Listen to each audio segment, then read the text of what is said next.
Okay, Got it? we're on. We're filming. Set up? Okay. I think so. Yeah. Hi, Skylar. What's up? Hey, I feel better. I've been sick too. Yeah. All right, we're in observation. This is what today's about. You've already done 25 observations from That was the Book of Acts 1:8. What's that? That was for Muncie. Sorry. Okay. So, okay, Bible study, take skill, looking at your worksheet there. What are the 3 steps to Bible study? Observation, interpretation, application. Yeah. Observation, interpretation, application. The more time you spend in observation, the less time you will need for interpretation. This is more accurate than vice versa. And that's what a lot of people do. They read something one time and then they interpret it and they apply it to their lives.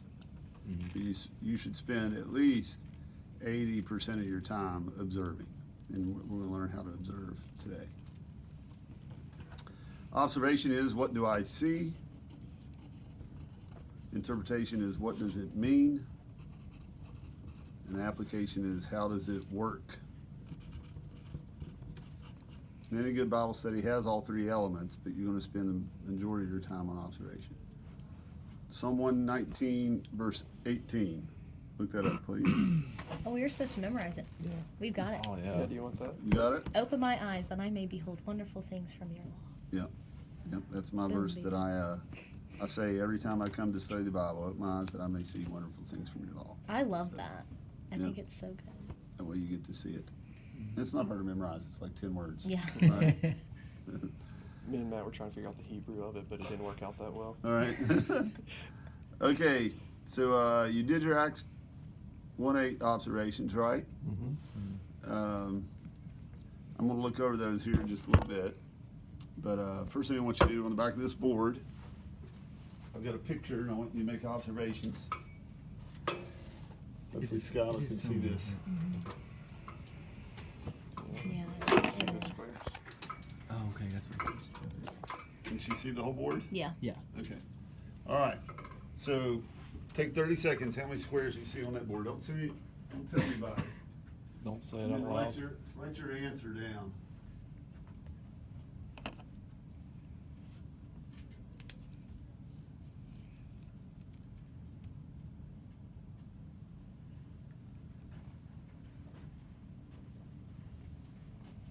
Okay, time's up.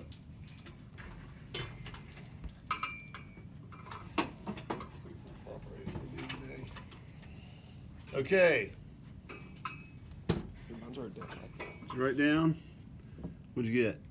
I put 24.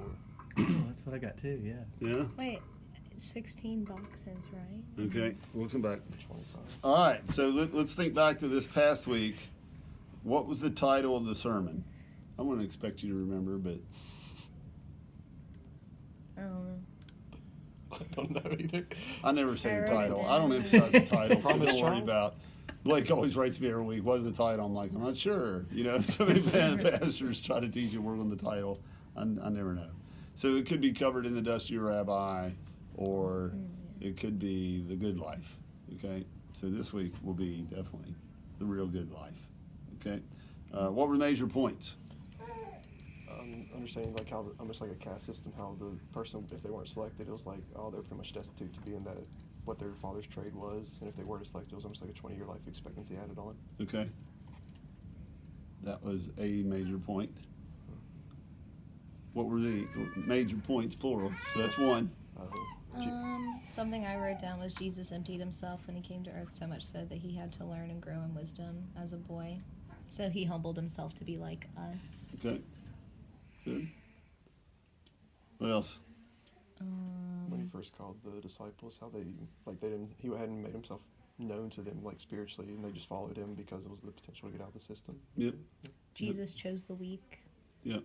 Oh, like how like we would interpret it like it was a big move for them to leave like their family, but it was actually like an opportunity for them to like live like a better life and like learn from a teacher. Right. Yeah, so they thought they were getting the good life, which they were, They just didn't know what the good life was, Yep. right? So, okay, we'll go back to the picture. None of you were right, and none of you had enough. Okay. So look again. How many squares do you see on this picture? Give you 30 more seconds.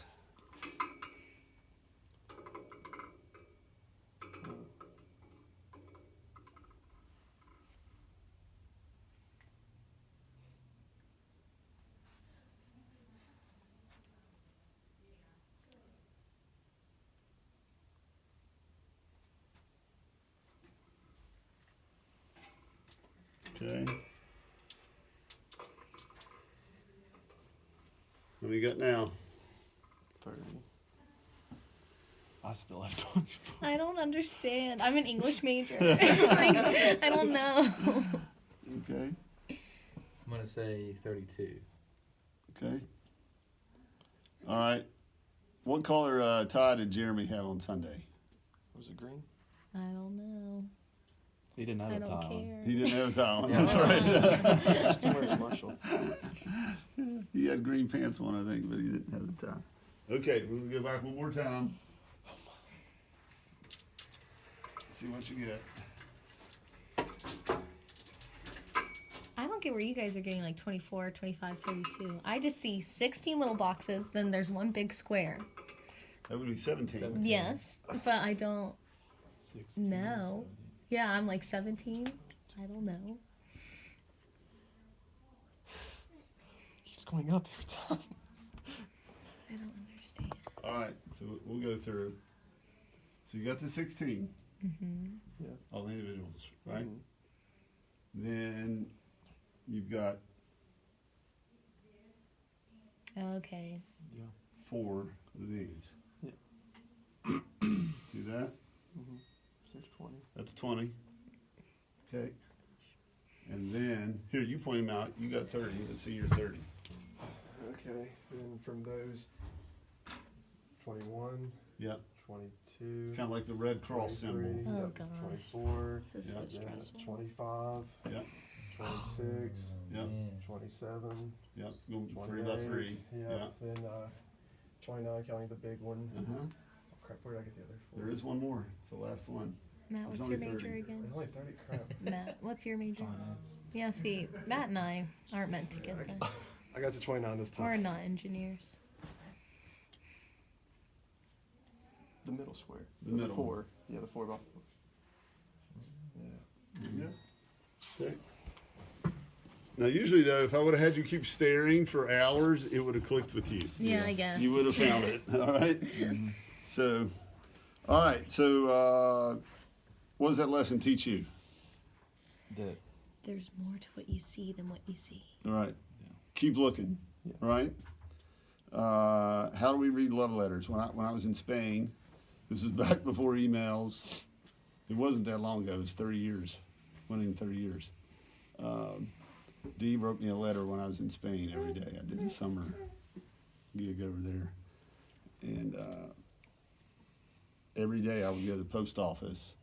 And some days I would get there and there would be no letter. And then I'd get there other days and there would be 2 letters. And some days there'd be 3.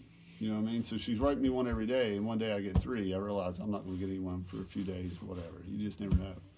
But what really messed me up is when I would come in and I would get a letter. I hadn't had a letter for 2 days, and I get a letter, but it's 2 days removed from the last letter. So I got the letter she wrote on Tuesday, and I didn't get the letter on Tuesday and Wednesday, but I got a letter on Thursday, and the last letter I'd gotten from her was on Monday. And so when she writes the Thursday letter, she's assuming that I have read the Tuesday and Wednesday letter. You see what I mean? Mm-hmm. So she's writing a lot of stuff in the Thursday letter that's based on information from the Tuesday and Wednesday. But so there was something about it, even to the fact of one of my college roommates was hitting on her and trying to get her to go out with her. She says he's really trying his best here. Okay, now That meant everything in the world, because I had 6 college roommates, and she was like, he's really coming after me. She says, I told him that you and I were dating and he shouldn't be doing this. She said, he said he wasn't trying, but I know that he really is. He's expressing his interest, you know.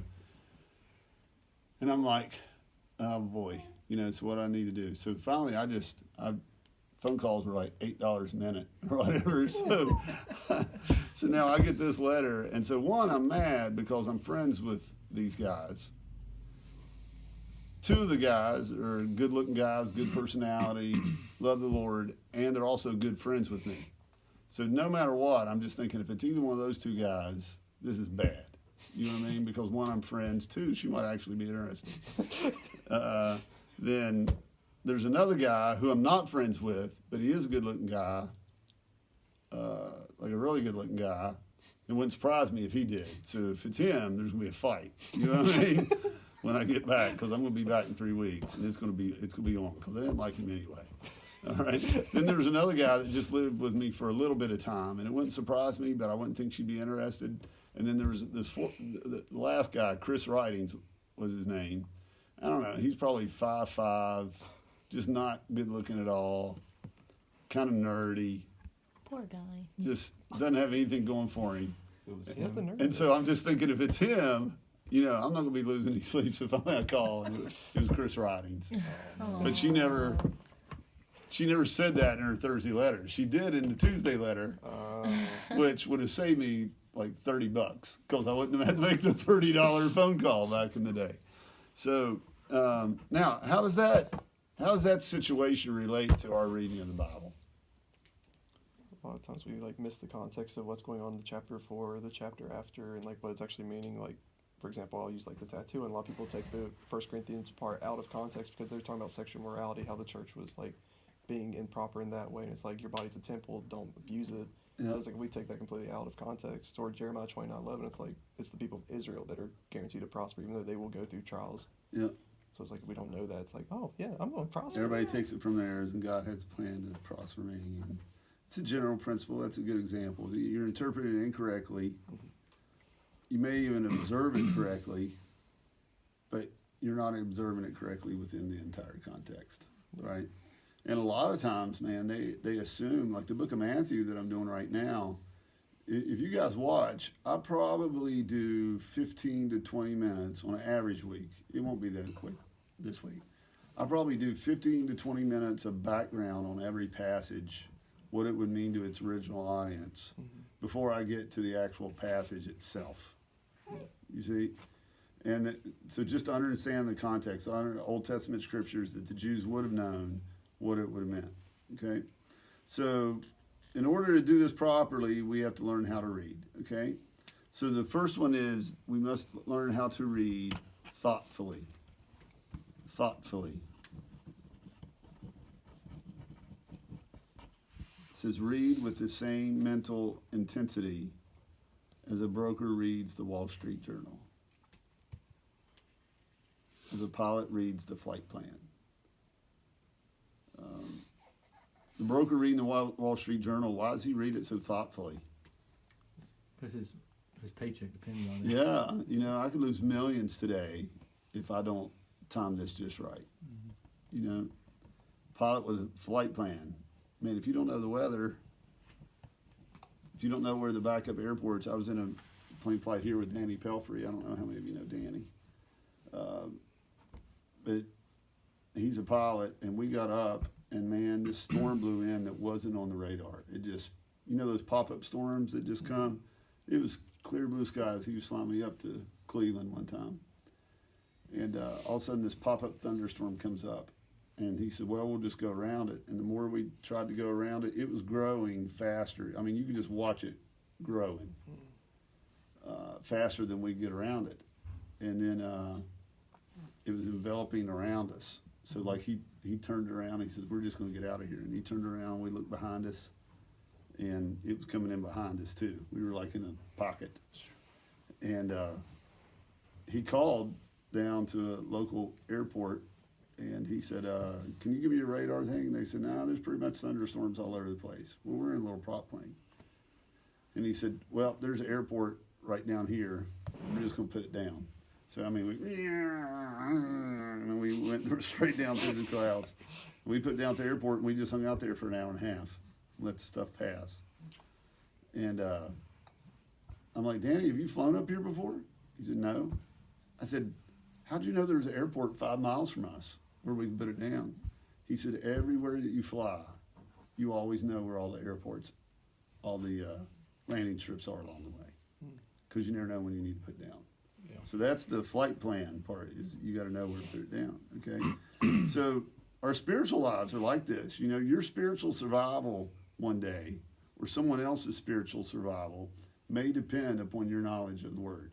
You may come into a conversation with somebody and they say, Matt, you know, what does this mean? Can you give me advice on this? Okay? And depending on how wisely and accurately you answer that question, that may steer the direction of their life forever. Okay? So, all right. Next one is repeatedly. As with the squares, you see more the more you look. How do we read a letter? Where do you start? In the middle? No. You start at the beginning. So a good Bible study will always start at the beginning of a book. Okay? Because it's a standalone entity to a certain extent. I mean, if you wrote a book, any book that you wrote, would you want anybody to jump in the middle of it? No, that's not the way any book. If you wrote a letter to somebody, would you want them to read the last 2 paragraphs without reading the first 20? It's just nonsense. But how many times do people open up and say, okay, we're going to study 1 Corinthians chapter 13 today about what love means? You've all probably been a part of a Bible study like that. We're going to do a 1 Corinthians 13 study.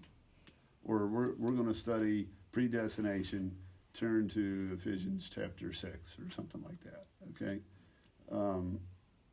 You got to read it repeatedly, read it from the beginning. I encourage you to read different translations. Notice the difference between the different translations, okay? When you're doing these exercises, you guys have such an advantage. I'm going to give you, you've done Acts 1:8. Did I tell you to do New American Standard on that? No. I think so. Didn't I you? think so, yeah. Okay. Well, I'm going to send you back and have you do it in American Standard if you didn't. So it's easy where you can just go online, cut and paste into Word. You know what I mean? But use New American Standard. The reason I'm having you do that is so that we're all doing the same thing. And when you're making observations, you'll be looking at the same words. Okay? But I like to read other translations as well, because if you see a major difference between the two, where, okay, that doesn't say the same thing.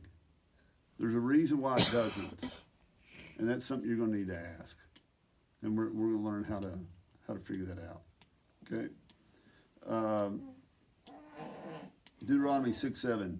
When, where, and how often should we read the Bible? Go ahead and read it. Look that up. Deuteronomy chapter 6, verse 7.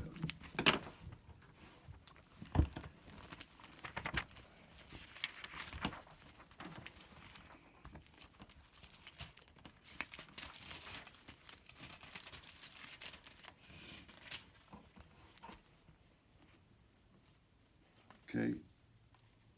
I'm going to read that. You shall teach them diligently to your children, and shall talk of them when you sit in your house, and when you walk by the way, and when you lie down, and when you rise. Okay, so how often? When you lie down and when you rise. Yep. And when you, Sit in your house, walk by the way. yeah. lie down. So if you get up in the morning, when you're sitting in your house, when you're going somewhere, when you're traveling, and when you're going to bed at night. Pretty much that covers when? Every time. All the time, right? Whether you're home or away from the house, whether you're waking up in the morning and getting in bed, we should be looking at the Word of God. Okay? It's that important to us. Okay, I got a thing here on dry ice. Okay? You've got 30 seconds to read this. And then when I say stop, turn the page. Ready? Go.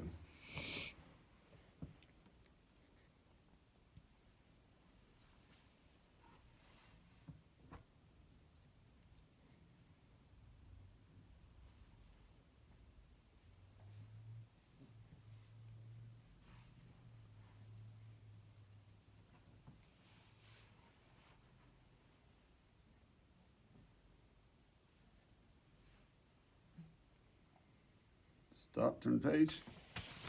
Answer the questions on the back.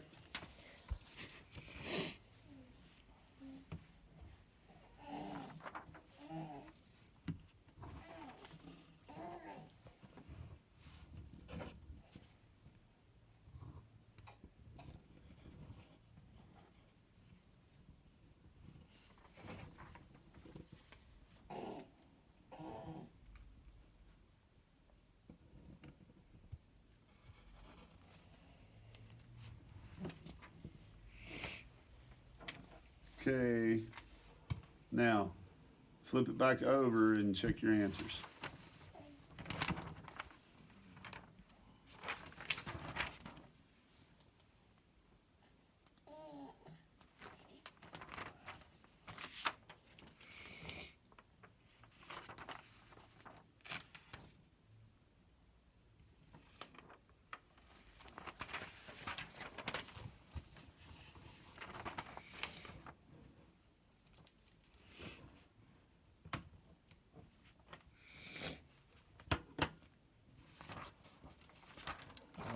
What's the answer for the last one? I think that one's Should be true. True. True. Was dry ice more practical than ordinary ice? Yeah. yeah. It's right there, it says, it is more practical than ordinary ice. But, see, that was my first observation. I didn't catch that part. Right? That's why it's in there. See those 5 words that say it is more practical than. I All right.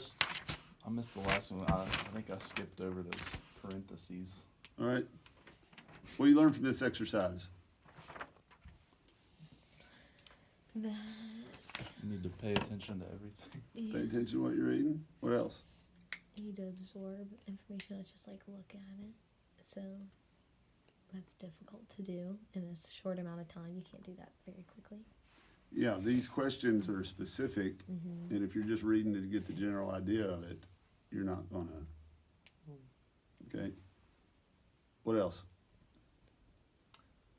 One thing with just like doing it like seminary, like I've learned like I can read a lot faster if I don't try to read each word. If I'm just like the first couple words of each sentence, I can normally tell where it's going, and it enables me to read something a lot faster.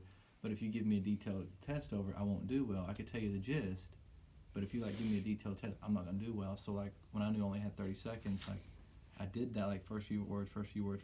When I got through it, then I went back and like, okay, now let's put in some of the details to make that do a little bit better. Okay. Do y'all remember your test taking strategies for taking the ACT or the SAT?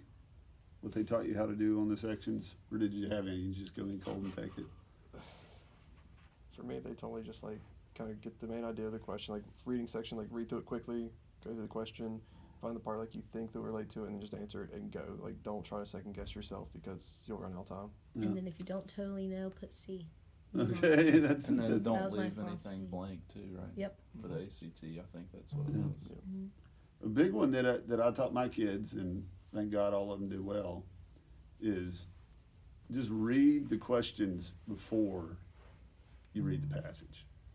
Read your Yeah. questions first. Know what your questions are before you read it.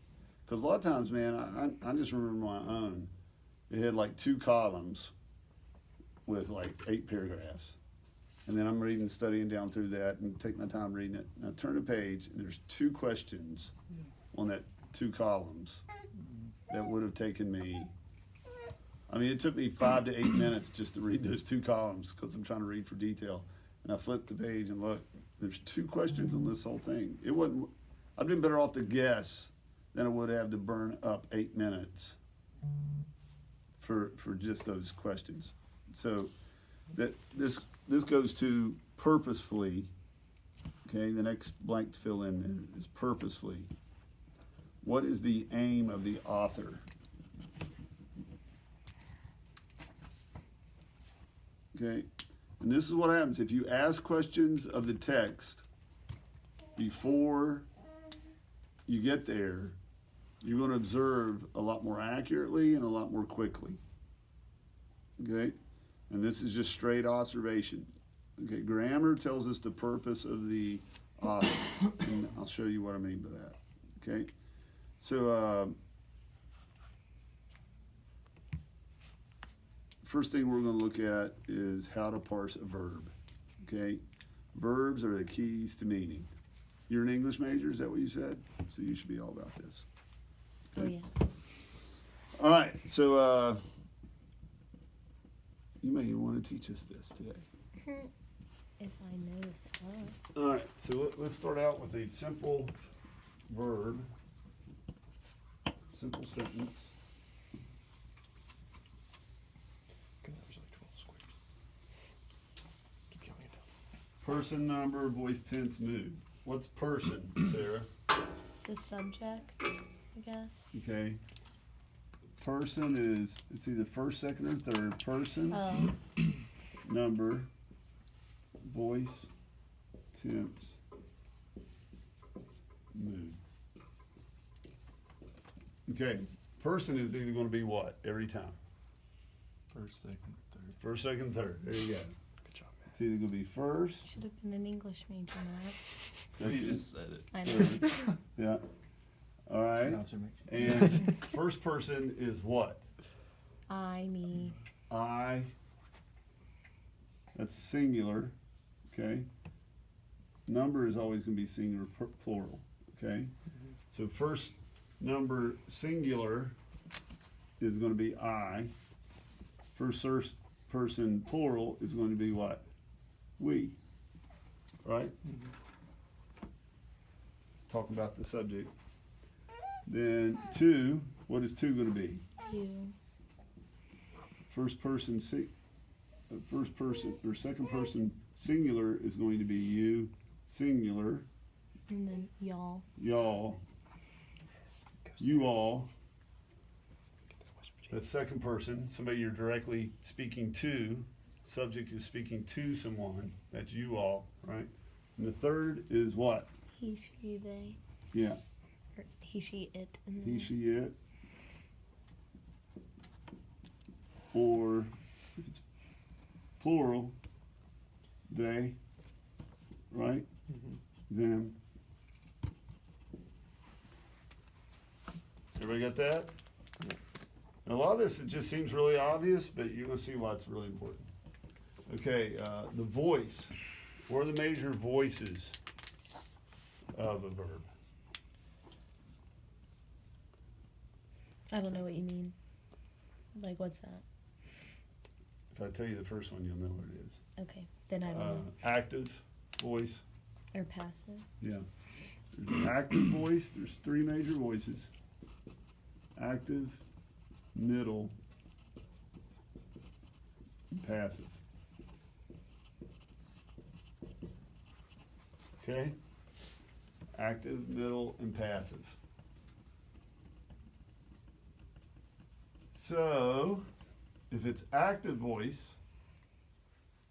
I'll give you an example. He hit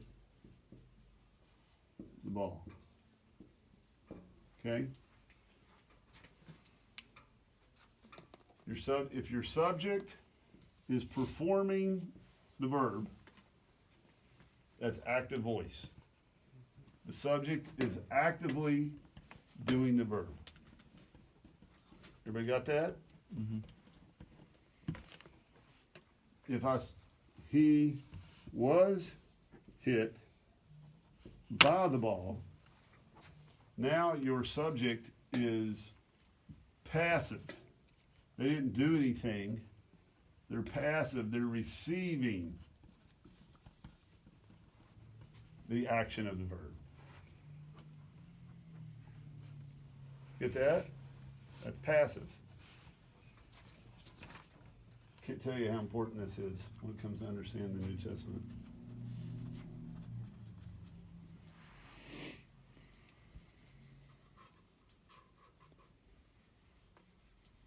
He hit himself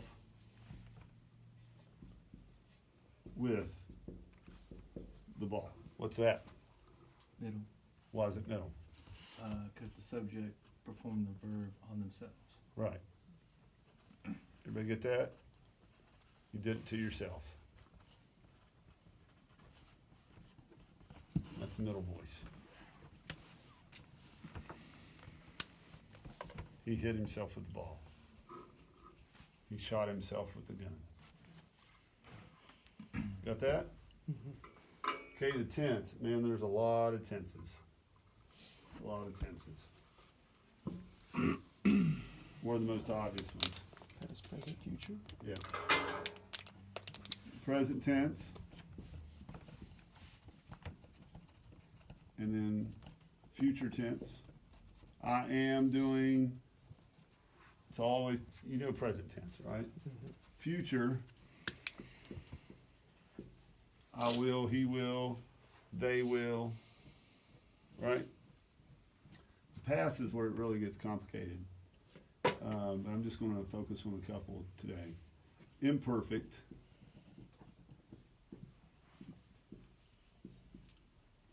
He was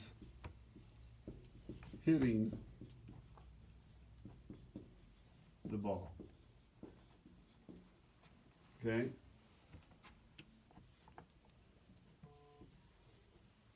Okay, he was hitting the ball.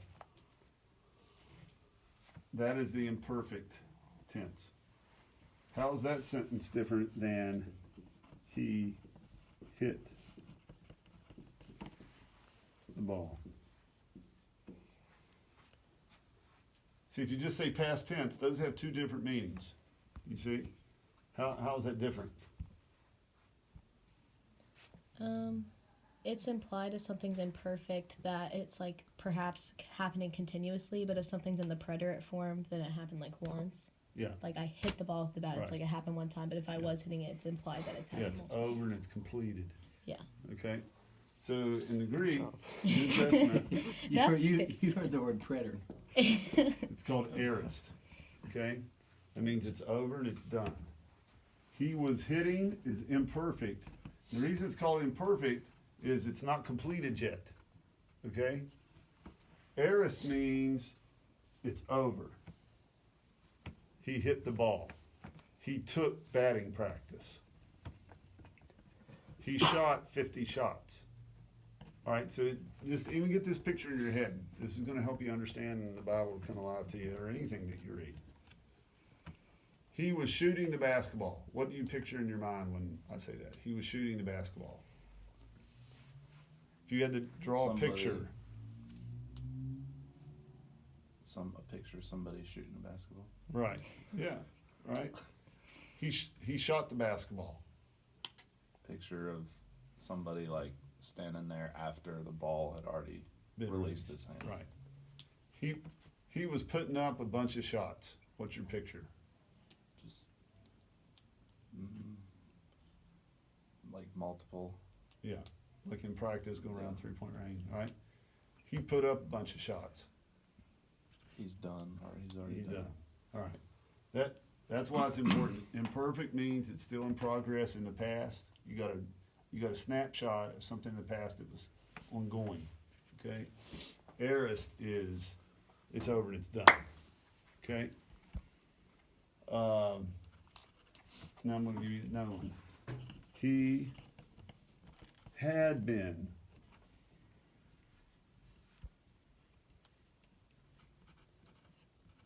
hitting the ball.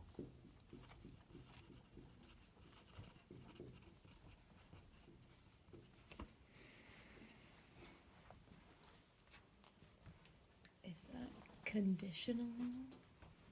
Is that the conditional tense? I'm just thinking Spanish. This is the way we It's did okay. it for Spanish. That's why they have you take foreign language. Helps you understand your own language. Yeah. It's a perfect tense. Okay, it's perfect in the past. Okay, it's completed, but it's in the past. He had been hitting the ball, so you're still getting in your mind the imperfect sense, like you see him doing it and then quitting. He had been hitting the ball. It's a combination of these two. You see? It just changes the way you see a verb. You picture it differently in your mind. Now the mood is, these are huge, huge, huge. And I'll tell you, the mood is where I see most people who mess up their interpretation and application of the Bible, they just don't understand mood. Okay? You've got indicative, you've got imperative,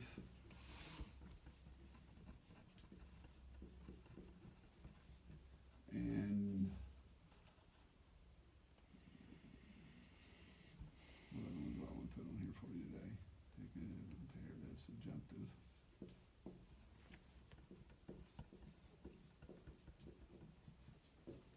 Okay. Indicative is just indicating the truth. It's a fact. Okay? All these are indicative forms of verbs. Okay? What I mean by that is they're all indicating the truth. Okay? Switch this sentence to an imperative sentence. Hit the ball. Yeah. You hit the ball. Like if I'm talking to you, or you all, take these notes. Okay? That's imperative. It's got a command. And it's usually in second person, singular or plural. Okay? Now, what if it was in subjunctive? It may or may not happen. It may or may not happen. It may or may not have happened. Mm-hmm. Okay? What are some examples of subjunctive ways of saying it? This may not be right, but like if you hit the ball, this will happen. No. No. I mean, It's close, no. though. You're in the ballpark. He was thinking about hitting the ball. No. No, that would be indicative because he actually was thinking. Was thinking would be indicative because it's a truth. Mm-hmm. You see what I mean? Don't look at me. I don't want to know. Is There's it a reason I like, chose engineering. it's like I wish he hit the ball. No, that's a whole different mood. Okay. He might hit the ball. Okay. He might have hit the ball. He should hit the ball. Here comes the pitch. It's right down the middle. He should hit this one.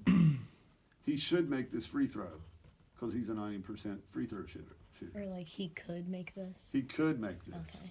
You see? Mm-hmm. Even if you say he could, okay, you would say, yeah, I don't know how good a basketball player you are. I know he's. I know decent player. basketball. Okay. He had a good looking shot. Nothing. The shot just doesn't He's fall a in. lefty, Just- so Oh, really? Yeah. All right. So if you two are shooting free throws, I might say he should make this free throw.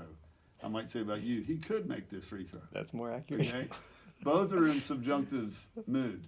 You see what I mean? Mm-hmm. It's not indicative because nobody can you say with 100% accuracy they're going to make. Not Steph Curry. He misses. Right. Right? So he will hit this free throw is indicative. Right? But who's the only one who can say he will hit this free throw? Jesus. Yeah, God. That's right. It has to be somebody omniscient to say that, to indicate that truth. Okay? Somebody could say it, but they might be lying or they might be overconfident. Okay? They think they know. Okay? So he should, he could, he would want to do this. Okay? Those are all subjunctives, moods. Okay? All right. Now let's go to modifiers. Okay? Things like all, some, most. These are modifiers. They modify words. Okay? So what do they go with? What are they modifying? Okay? Connectives. Whenever you see a therefore, what's it there for? What's it connecting? All right? What's the therefore there for? But. Whenever you see a but, what do you need to look for? The sentence before it, like Yeah. what it's contrasting. Yeah, against. what but is a contrasting. This is not true, but this will. Yeah. Okay? This girl I disciple and I don't know what book it's in. I think it's Ephesians. Don't quote me on that, but it's like, but that is not who you are in Christ. And then Right. it goes on. We quote that all the time. It's Yeah. like, Sarah, I'm really struggling with this, and we go, but that is not who you are in Yes, Christ. that's right. It's Yeah. like a joke we have. My favorite thing, I think I said this Sunday morning, or it wasn't Sunday morning, it was a couple weeks ago. But God. Yeah. You The know what I biggest mean? butt in the Bible. Yeah, that's it. But God. It's a contrast. Mm-hmm. This is what we would have been on our own, but God intervened, right? Consequently, again, that's a connector comparing as a result of this. However, it's kind of like but, it's contrasting, right?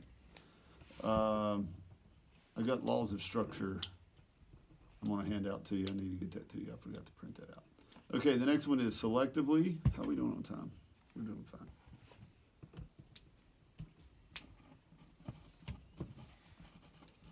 Selectively. This is what I was talking about, like the SAT. Ask your questions ahead of time. Every time you go to read something, just train yourself. When I read this passage, I'm going to answer these questions. Who, what, when, where, why, and how. If it's in the passage, I'm going to find the answers to these questions. Who, what, when, where, how, why, how. Okay? Next one. Patiently. Don't read for entertainment, read for enlightenment.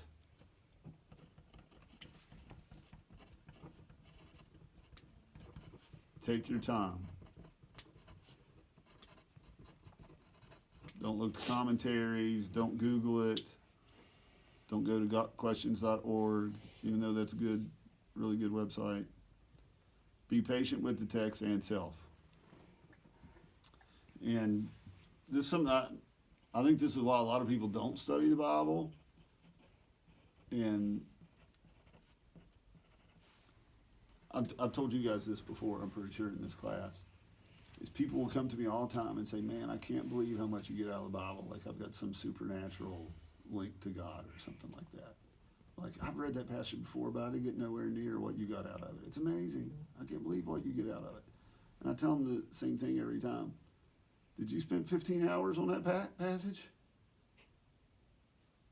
You know? Mm-hmm. Because if you just read that passage and study it for 15 hours, it's amazing what you'll get out of it. You know? So people want the enlightenment, but they don't want to do the work to get the enlightenment. Okay? Mm-hmm. So just take your time and let God speak to you through that. And I can't tell you, and Blake and Josh could definitely tell you, is I will send them, I try to send them my slides on Saturday early evening. And this is after I've done all my work on the sermon during the week. But man, regularly I'm calling them Sunday morning. Because even waking up that morning after I've read over it at least 100 times, something will click with me that I didn't know. I'm like, man, I got to make this point. This is something the Lord just gave me. It's right here. And it's like, it was there the whole time. It took 15 shots at it before I finally got it. You know, I'm just reading it over this morning. Oh man, this is a major point. I gotta say this. Okay? So be patient with the text, okay? Don't be in a hurry in this part of your life. And this is why I encourage people to schedule time, plenty of time in this. Just don't rush it. Bible study isn't, I don't know if y'all have ever dated somebody before, but have you ever dated somebody that you can tell they're just wanting to get off the phone with you? Or they don't have time for you? Or a friend, they're just kind of rushing you through the conversation. Okay, all right, I'll see you later.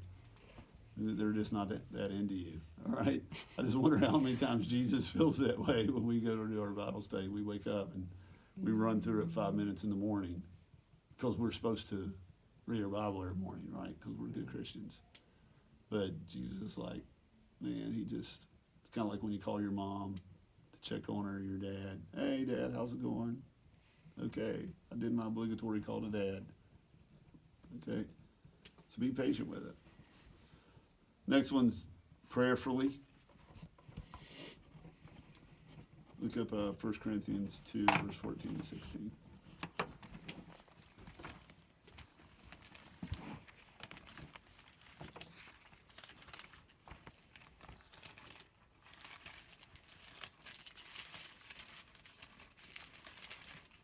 You got it. I've read a lot today, so I'm gonna let somebody I'll read it. What is it? 2:14. 14 to 16. The natural person does not accept the things of the Spirit of God, for they are folly to him, and he is not able to understand them because they are spiritually discerned. The spiritual person judges all things, but is himself to be judged by no one. For who has understood the mind of the Lord so as to instruct him? But we have the mind of Christ. Okay. So the things in the Bible are spiritually discerned. Okay, these things take time. You just can't run into it and not be prayerful and then get out of what you're supposed to. The next one is imaginatively.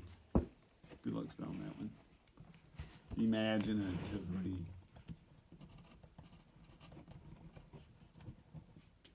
Picture it happening. This makes your Bible study and reading a lot more if you actually picture the events taking place as opposed to just reading it. The Word of God is active. It's alive. Read different translations, paraphrases. Picture it in your mind. The more you can do, this is why I like taking people to Israel, because now that I've been there, people can see it and they can picture it and they just remember it better.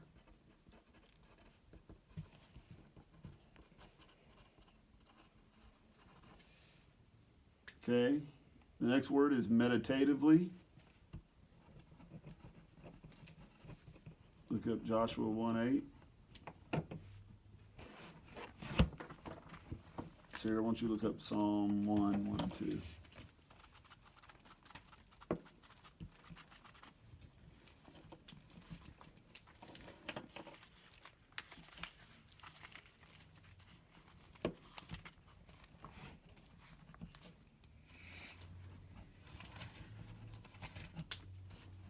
Got it? Joshua 1:8. Go ahead and read it. This book of the law shall not depart from your mouth, but you shall meditate on it day and night, so that you may be careful to do according to all that is written in it. For then you will make your way prosperous, and then you will have good success. Yeah. So you meditated when? Day and night. Day and night. Meditate on it. Okay, that means you block everything else out. Turn off the phone. You just meditate on that word. You just let it soak in. And then you just sit and you be quiet for a while. And then you go back and you read it again. And then you just sit and you be quiet for a while. And that's how the Holy Spirit speaks to you. Okay? All right, we're going to break there. But let's do that. Go ahead. I'm sorry. Psalm 1 and 2. Read that. Blessed is the man who walks not in the counsel of the wicked, nor stands in the way of sinners, nor sits in the seat of scoffers. But his delight is on the law of the Lord, and on his law he meditates day and night. Okay. On his law he meditates day and night. Okay. You don't spend your time on a bunch of other stuff that's useless. You meditate on the word. Okay. All right. So here's what you do. You've done 25 observations from Acts 1:8. Let me look over them real quick.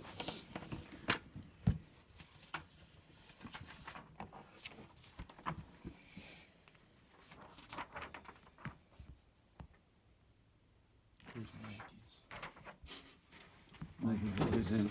All right, yeah, don't look at Mackey's. I don't want you to look at each other's. Okay. All things out. He meditated.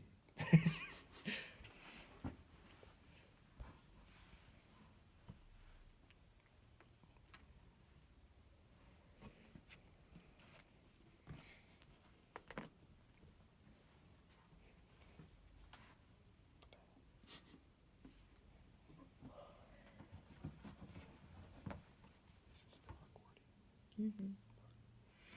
Yeah, you can pause that for her sake. Yep, save the gigs.